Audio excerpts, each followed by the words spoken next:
సహోదరి సహోదరులు, నువ్వు దయ కలిగిన వ్యక్తివైతే మొదటిగా నీ దయ ఎక్కడ చూపించాలి? నీ భార్యకు చూపించాలి, నీ భర్తకు చూపించాలి, నీ ఇంట్లో ఉన్న సభ్యులకు చూపించాలి. నీలో ఉన్న దయాగుణము, నీలో ఉన్న జాలి గుణము, నీలో ఉన్న ప్రేమతత్వము నీ ఇంట్లో వాళ్ళకు చూపించాలి. నీ ఇంట్లో వాళ్ళని నువ్వు ప్రేమించకపోతే, నీ ఇంట్లో ఉన్న వారి పట్ల నువ్వు దయను చూపించకపోతే బయట వాళ్ళకు చూపించగలవా? ఒకసారి ఆలోచించండి. తన భార్య గొడ్రాలు అని చెప్పి నిందించలా, బెదిరించలా, విడాకులు ఇస్తాను అని చెప్పి వేధించలా. కానీ ఏం చేశాడో తెలుసా? తన భార్యకు గొడ్రాలుతనాన్ని పరిష్కరించగలిగిన దేవునికి ప్రార్థన చేశాడు. సహోదరి సహోదరులు, నీ భర్త వల్ల కావచ్చు, నీ భార్య వల్ల కావచ్చు, నీ మనసులో ఏదైనా వేదన ఉందా, బాధ ఉందా? అలా ఉన్నట్లయితే నువ్వు వెళ్ళి నీ భార్యతో భర్తతో గొడవ పడడం వల్ల ప్రయోజనం లేదు. నువ్వు దేని విషయం బాధపడుతున్నావో, ఎందుకు నలిగిపోతున్నావో వెళ్ళి దేవునితో చెప్పు. దేవుడు సమాధానం ఇస్తాడు.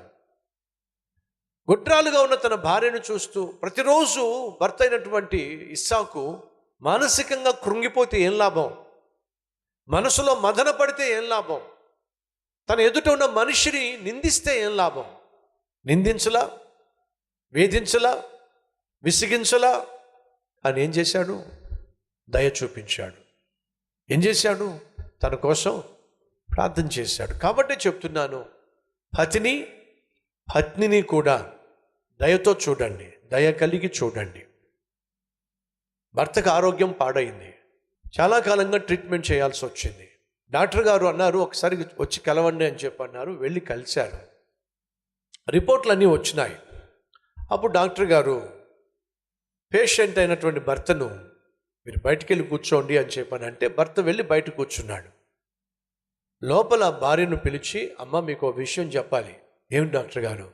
కొంచెం గుండె ధైర్యం చేసుకోండి. పర్వాలేదు చెప్పండి డాక్టర్ గారు. ఏం లేదమ్మా, మేము చేయగలిగిన ట్రీట్మెంట్ మేము చేసాం, కానీ మెడిసిన్స్కి మీ భర్త శరీరం సపోర్ట్ చేయటంలా ఎక్కువ కాలం బ్రతకడమ్మా. కేవలం వారాలే, కేవలం కొన్ని వారాలే, 2-3 వారాల్లోనే చచ్చిపోతాడు. కాబట్టి 2-3 వారాల్లో చనిపోతాడు. కాబట్టి ఆ విషయం అతను తెలియజేయకండి. ఎంత ప్రేమగా చూసుకోగలరు అంత ప్రేమగా చూసుకోండి. ఆ విషయం మీకు చెప్పాలని చెప్పే నేను మిమ్మల్ని పర్సనల్గా కలవమన్నాను. లోపల భార్యతో డాక్టర్ గారు మాట్లాడుతూ ఉంటే బయట బెంచ్ మీద కూర్చున్న భర్త టెన్షన్ పడిపోతున్నాడు. ఏం మాట్లాడుతున్నారో డాక్టర్ గారు నా గురించి, ఏం చెప్తున్నారో నా గురించి నా భార్యకు అని చెప్పాను. టెన్షన్ పడిపోతున్నాడు. చెమటలు పట్టేస్తున్నాయి. ఈ లోపల భార్య బయటకు వచ్చింది. టెన్షన్ పడిపోతున్న భర్త అడుగుతున్నాడు, ఏమన్నారు డాక్టర్ గారు? చాలాసేపు మాట్లాడారు డాక్టర్ గారు నీతో. ఏమన్నారు? ఏమీ మాట్లాడట్లా. డాక్టర్ గారు చెప్పారు కదా ఈ విషయం బయట చెప్పొద్దని. హామ్గా ఉంది. ఏమీ మాట్లాడవేమిటి? డాక్టర్ గారు నా గురించి ఏం చెప్పారు? ఏదో ఒకటి చెప్పు అని ఆ భర్త పాపం వేదంత అంటే, ఏం చెప్పమంటావు? రేపో మాము నువ్వు చస్తావంట. అది చెప్పారు. వెళ్ళిపోయిందండి. వెనక్కి తిరిగి చూస్తే ఎక్కడ ప్రాణం పోయిందండి. ఇప్పుడు ప్రాణం పోయిందంటారా లేక ప్రాణం తీసిందంటారా? డాక్టర్ గారు చెప్పింది ఏమిటి? కొంచెం జాగ్రత్తగా చూసుకో తల్లి. ఏమి చేసింది ఏమిటి? ఉన్నాడు ప్రాణం కాస్త 3 వారాలు కూడా ఉంచలా, పంపించేసింది. చెప్పొచ్చేది ఏమిటయా అంటే, భర్తతో కావచ్చు, భార్యతో కావచ్చు, దయగలిగి ప్రవర్తించండి. భార్యలో బలహీనతలు ఉండొచ్చు, భర్తలో బలహీనతలు ఉండొచ్చు, ఆత్మీయంగా బలహీనత కావచ్చు, శారీరక బలహీనత కావచ్చు. దయగలిగి మాట్లాడండి. జ్ఞాపకం ఉందా? యోసేపు సహోదరులు, యోసేపు ప్రధానమంత్రి అయిన తర్వాత తన సహోదరులు సహాయం కోసం వచ్చినప్పుడు, వాళ్ళు వచ్చింది తన సహోదరులే అని తెలిసినప్పుడు యోసేపు తన ఏడుపు ఆపుకోలేక గబగబా అక్కడి నుంచి వెళ్ళి తన గదిలో, తన ఇంట్లో బిగ్గరగా ఏడ్చాడు. ఆ తర్వాత తిరిగి వచ్చి మీరు నాకు కీడు చేశారు, కానీ ఆ కీడును దేవుడు మేలుగా మార్చేశాడు. మీరు దిగులు పడకండి, భయపడకండి, నేను మీకు ఏ కీడు చేయను. మీరందరూ కలిసి వచ్చి నాతో పాటు ఈ దేశంలో హాయిగా బ్రతకండి. ఏం కనిపిస్తుంది మీకు? అన్నయ్యలు మంచోళ్ళా? మంచోళ్ళు కాదు. ఎవరు మంచోళ్ళు వీళ్ళల్లో? యోసేపు మంచోడు. కీడు చేసినటువంటి తన సహోదరులకు యోసేపు ఏం చేస్తున్నాడు చెప్పండి? మేలు చేస్తున్నాడు. ఎందుకు మేలు చేయగలిగాడు? వారి పట్ల జాలిపడ్డాడు కాబట్టి, వాళ్ళ పట్ల దయ కలిగి ఉన్నాడు కాబట్టి. వాళ్ళు మంచోళ్ళు కాదో అన్నంత మాత్రాన యోసేపు తన మనసును మార్చుకోలా. సహోదరుడా, సహోదరి, అమ్మ విను, నీ భర్త మంచోడు కాకపోవచ్చు, నీ భర్త మంచోడు కాకపోవచ్చు అని చెప్పి నువ్వెందుకు చెడుతనం కావాలి? నీ మంచితనం ఏమైంది? నీ ఆత్మీయత ఏమైంది? కాబట్టి చెప్తున్నా, మంచోడైతే నా మొగుడు. ఒకసారి ఒక సహోదరి వాక్య పరిచయం చేసిన తర్వాత అబ్రహాముకు శారా లోబడి యజమానుడు అని పిలిచింది, అంతగా భర్తను గౌరవించింది అని నేను ప్రసంగం చేసిన తర్వాత ఒక సహోదరి వచ్చి ఈ మాట అంటుంది, బ్రదర్, నా భర్త కానీ అబ్రహాము లాంటి వాడైతే నేను కూడా ఏమైందంటే ఈమె శారా అయిపోద్దట. అదే ఆమె చెప్తుంది, నా భర్త కానీ అబ్రహాం అయితే నేను శారాను అయిపోయేదాన్ని. నా భర్త అబ్రహాము కాదు కాబట్టి నేను కూడా శారాను కాదు, అందుకే ఏరా పోరా అని చెప్పి అంటాను. అర్థం లేదు దాంట్లో. ఈ సహోదరులు ధరించండి. ఏం ధరించాలి?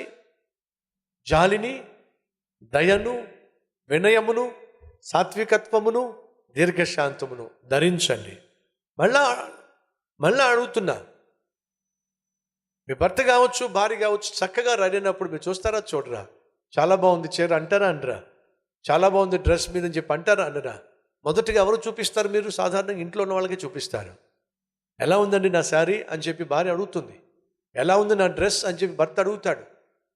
ఎవరికి చూపిస్తున్నాం మనం ధరించిన వస్త్రాన్ని? మొదటిగా ఇంట్లో ఉన్నటువంటి వారికే.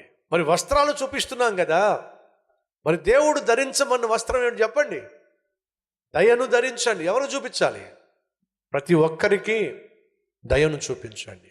పతికి, పత్నికి, పిల్లల పట్ల దయను చూపించండి. అది అత్యవసరం.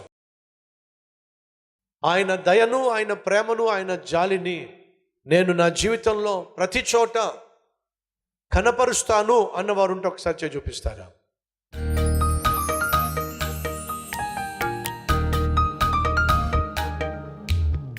మహాపరిశుద్ధుడు అయిన ప్రేమ కలిగిన తండ్రి, ఆత్మఫలములో మరొక అద్భుతమైన లక్షణము దయాలుత్వము, దయగలిగిన తత్వము. ఈరోజు మాతో మాట్లాడాం. కఠినమైన మనస్సు కలిగిన భర్తగా, కఠినమైన మనస్సు కలిగిన భార్యగా, తల్లిగా, తండ్రిగా ఉండక ఆయన జాలి కలిగిన మనస్సు, దయగలిగిన మనస్సు మా అందరికీ దయచేయండి. మా చుట్టూ సైతాను చేత గాయపరచబడి కొన ఊపిరితో మిగిలిపోయిన వాళ్ళు చాలామంది ఉన్నారు. వాళ్ళ పట్ల జాలిపడి వారిని నీ సన్నిధికి నడిపిస్తే వాళ్ళు ఆదరించబడతారు, ఆశ్రయాన్ని పొందుకుంటారు, నిన్ను ఆధారం చేసుకుంటారు. కాబట్టి వారిని నీ సన్నిధికి నడిపించే మనసు మాకు దయచేయండి. దయను, క్షమను, జాలిని గుర్తించులాగున మేము జీవించే బ్రతుకు మాకు దయచేయమని, నువ్వు కలిగున్న ఈ మనస్సు మేమును కలిగి ఉండులాగున కృప చూపించుమని యేసు నామం పేరట వేడుకుంటున్నాం తండ్రి. ఆమెన్.